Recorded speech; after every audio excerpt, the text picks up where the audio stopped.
خلص واحد من اجمل المسلسلات اللي انا شفتها في حياتي. رحله استمرت 10 سنين كاملين من سنه 2016 لسنه 2026. شفنا كل الشخصيات من وهم اطفال وكبروا وكبرونا معاهم، عشنا معاهم المغامرات وكل القصص اللي كانوا فيها. دلوقتي القصه خلاص انتهت، واحده من اعظم انتاجات نتفليكس خلصت للابد، رغم كل محاولات نتفليكس انه يبوظوا التحفه الفنيه دي وان هم يدمجوا اجندات ملهاش اي لازمه في المسلسل. فرغم كل محاولات نتفليكس ان هم يبوظوا المتعه دي، هيفضل واحد من اجمل المسلسلات اللي انا شفتها في حياتي. هنتكلم عن الايجابيات والسلبيات وعن النهايه وعن كل حاجه في السيزون الخامس. بس قبل كل ده، شكرا من قلبي للدافر براذرز على العالم الجميل قوي قوي اللي احنا عشناه معاهم ده. شكرا لاي حد ساهم وشارك في العالم ده وخرج لنا بالعالم التحفه ده، عالم سترينجر ثينجز. بالنسبه للسيزون انا شايف فيه ثغرات كتير قوي في كذا موضوع، بس خلينا نبدا بالايجابيات. ايجابيات السيزون ده، واول ايجابيه معانا خصوصا في الحلقه الاخيره، هو تمثيل جيمي كامبل. الراجل ده عظيم عظيم، هو شال الحلقه الاخيره والسيزون كله على كتافه.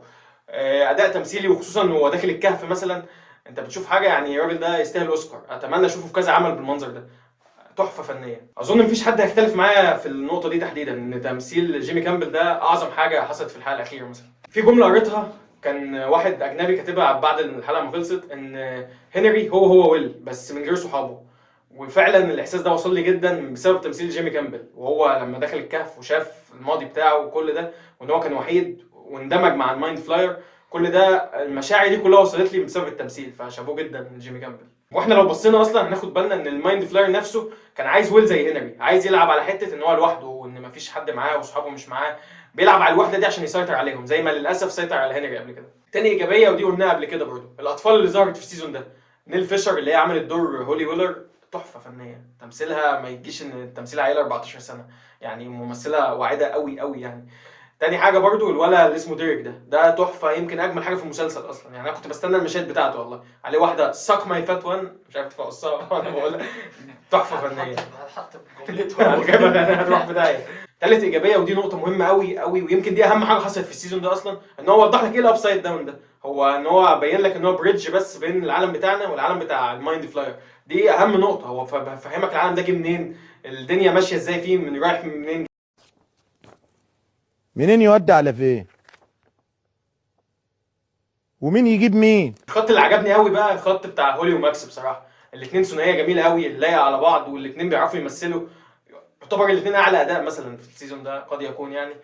مشى الحلقه بتاعت الحلقه السادسه وهم بيهربوا من ذكريات فيكنا، دي بالنسبه لي احسن حلقه في المسلسل اصلا. فشابوه جدا للثنائيه دي.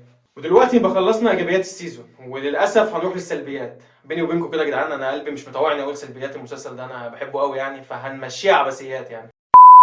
الحلقه ساعتين في ثلث ساعه، قاعدين ساعه كامله. اتبضمت اخر ساعه دي. اول ساعه خلص فيك. طب ليه؟ انت اول ساعه خلص المسلسل يعني خلاص، ايه الماتت؟ ساعه كامله جايب لي هوبر بيحب في جويس، واصل كل واحد دي كانت ربع ساعه في الاخر، ربع ساعه في الاخر توري مصير كل الناس. انت شفت الفكره ده؟ عارف مثلا يا اسطى هلهوله. عارف اسمه ايه، اند جيم بتاع ادفنشرز، هو بيعمل كده حرفيا. ايه يا جدعان الشهره ده؟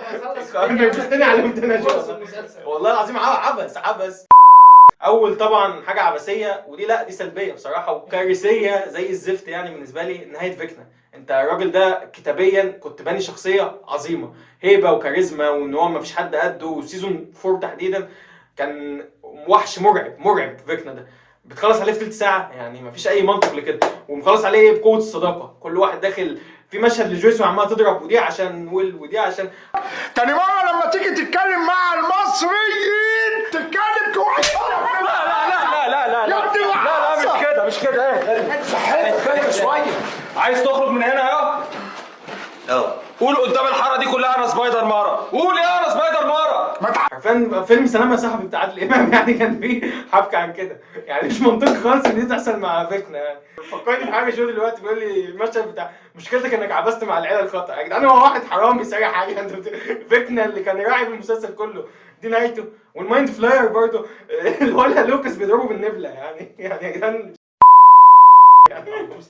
مش دي نهايه عبثيه مسلسل اطفال بصراحه. مش منطقي ان دي تبقى نهايه فيكنا يعني. حتى بنشوف نانسي بتروغه، يعني عماله تجري يمين وشمال وهو بقى ماشي وراها مش عارف يصطادها. يعني احنا بنتفرج على حاجه كرتونيه للاسف يعني. ان دي طبعا بالنسبه لي مش عبثيه، دي كارثه ان نهايه فيكنا تبقى بالمنظر ده. والله انا هتجنن والله. انت اصلا عمالين يضحكوا مع بعض. العنكبوت يعني بس مايند فلاي العنكبوت حرفيا ده وصف مايند فلاي العنكبوت والله. يعني مثلا انا لو فيكنا عامل انا مش عارف ايه اللي حصل انا هو اللي هو بيعمل كده ويجي لك ويل بقى عامل كده عشان صحابه معاه ان هو شاذ. يعني على الاقل خالص لو انت هتني على فكنا بالمنظر العبثي ده، على الاقل قوي يعني يبقى في مجزره، يعني انت يبقى في 4 5 مثلا من الشخصيات الرئيسيه يموتوا في حرب فكنا ده، وهيبقى الموضوع منطقي يعني بعد معاناه شويه. انما الرجاله رايحين بيلعبوا كانهم بيلعبوا ماتش كوره، الموضوع من غير اي معاناه وبيضحكوا في النص وكل واحد يقول لك عشان صاحبي وعشان صاحبتي. لعب عيال يعني ان ده يحصل. بصراحه يعني يا جدعان هي لو كانت 4 5 شخصيات ماتوا زي ما انا بقول كده كنت هصيح جدا طبعا، لان انا اصلا بصيح على موت بس مش موضوعنا يعني الكلام ده، انا بتكلم كمنطق. عمل له كده وقال له ساكو ما يفتوان وشد البت. انتوا مجانين يا جدعان ولا ايه؟ يعني انت عزمت فيكنا بالدري. انت فاكر المشهد؟ تاني عبثيه معانا ودي برضه كارثه بصراحه، عدم المنطقيه في السيزون ده بشكل كبير قوي. يعني في مشهد بتاع هولي كانت بتجري داخله الكهف، فالمهم فيكنا لحقها ومسكها، الديلايتفول ديريك شدها واخدها منه. انتوا متخيلين يا جدعان عيل صغير هو عيل 2 طن صحيح بس يعني مش كده، شد البت من فيكنا وعمل له ساك ماي فات وان. يعني مش ضحكني بس يعني مفيش اي منطق طبعا. هزقوا فيكنا هم السيزون ده، مسكروا فيكنا بصراحه. تالت حاجه برضو مصيبه، هو او مش مصيبه، هو سؤال بصراحه، هو فين الديموجورجون يا جدعان؟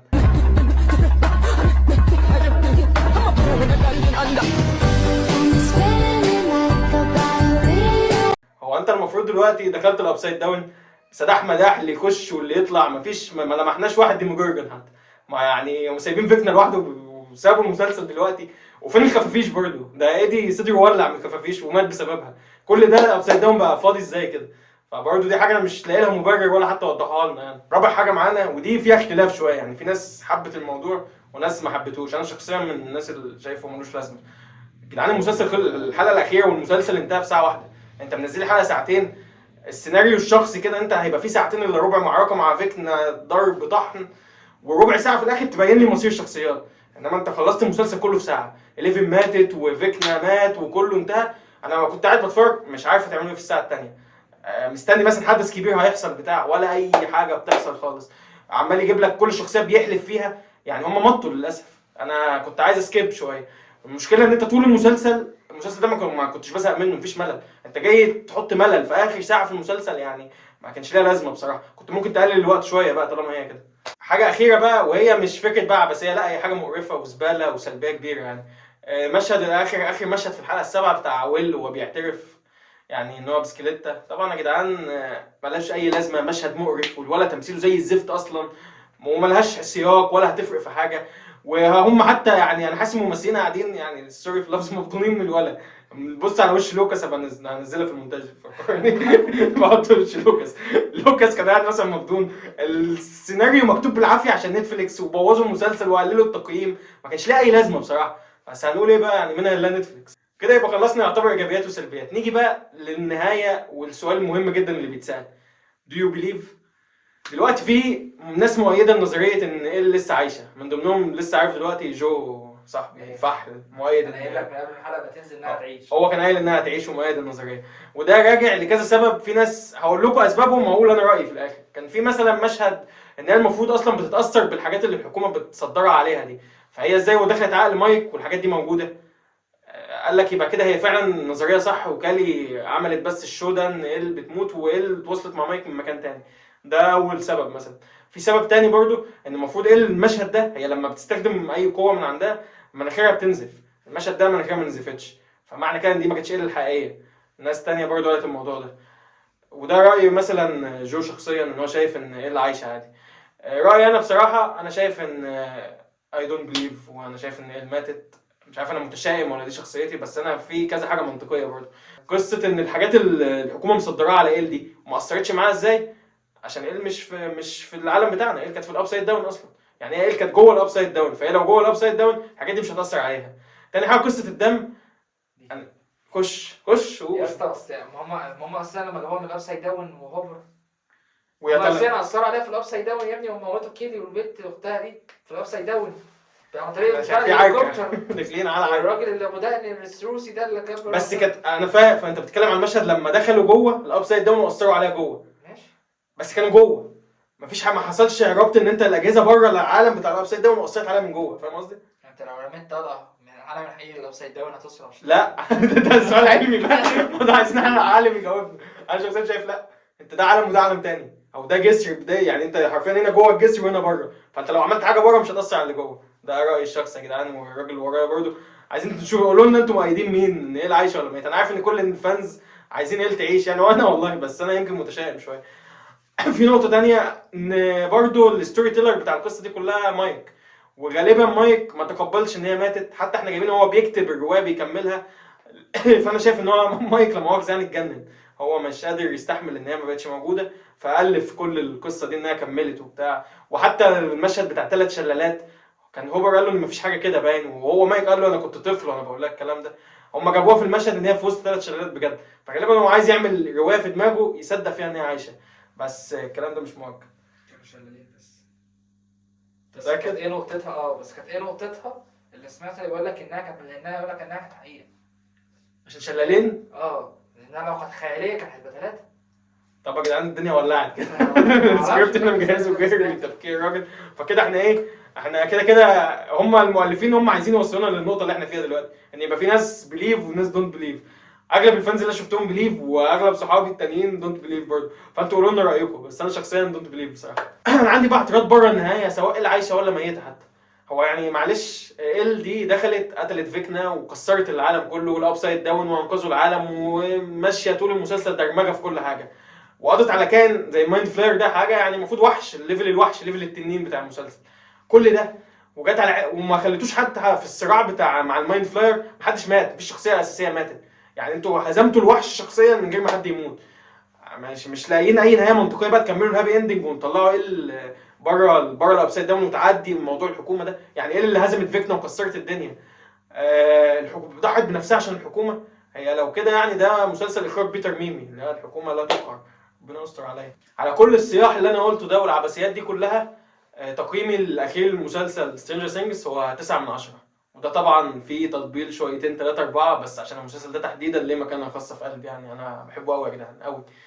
قولوا لنا رايكم، قولوا لنا do you believe or not. ما تنساش وانت نازل بقى تقول لنا رايك، لايك شير سبسكرايب. في حاجه تانية ولا ايه في السكريبت؟ كان مقول مثلا وكان ممكن يحط على جيم اوف ثرونز بسبب القفله بتاعته السنه مش مرضيه. هتخبط في الحلل كده. ما حدش يقرب منه عشان لا انت كده بتخبط في الحلل جامد. حط على جيم اوف ثرونز. كان هيحط على النهايه بتاعته بجد. اخر حلقه دي بذمتك لو نهاية جيم اوف ثرونز انما جيم اوف ثرونز ابوهم ما حدش يجيب سيرته في حاجه وحشه طول ما انا عايش. بس هفضل اقول رغم ان انا اديته 9/10 النهايه بتاعت المسلسل هي ما عجبتنيش، ولو كان ظبطوها شويه عن كده قفلوها صح المسلسل ده كان هيبقى حاجه من اعظم الحاجات في التاريخ بفرق شاسع، ونهايه من افضل النهايات يعني لو كان ظبطوها شويه عن كده. بس للاسف بقى حصل اللي حصل يعني. المهم دلوقتي رايك انت، قول لنا تقييمك للحلقات، عجبوك ما عجبوكش. قول لنا برضو do you believe or not. معايا ولا مع جو يعني من الاخر. وانت بقى نازل تحت ما تنساش لايك سبسكرايب شير، خش على التيك توك هتلاقيه برضو اعمل لنا فولو. صحيح ما تنساش كات سين ملوش منافسين. سلام. مفيش مفهوم خالص دلوقتي يعني، انا دلوقتي ملهاش اي محل، ولا اتكلمت على البراند ولا حاجه، ولا لابس البراند. يا عم اقول له ما تنساش البنات. هو محدش هيكمل الحلقه كده انت جو يعني بيني وبينك يعني، حد يكملها تبقى قولوا لنا انتوا كملتوها. سلام يا رجاله.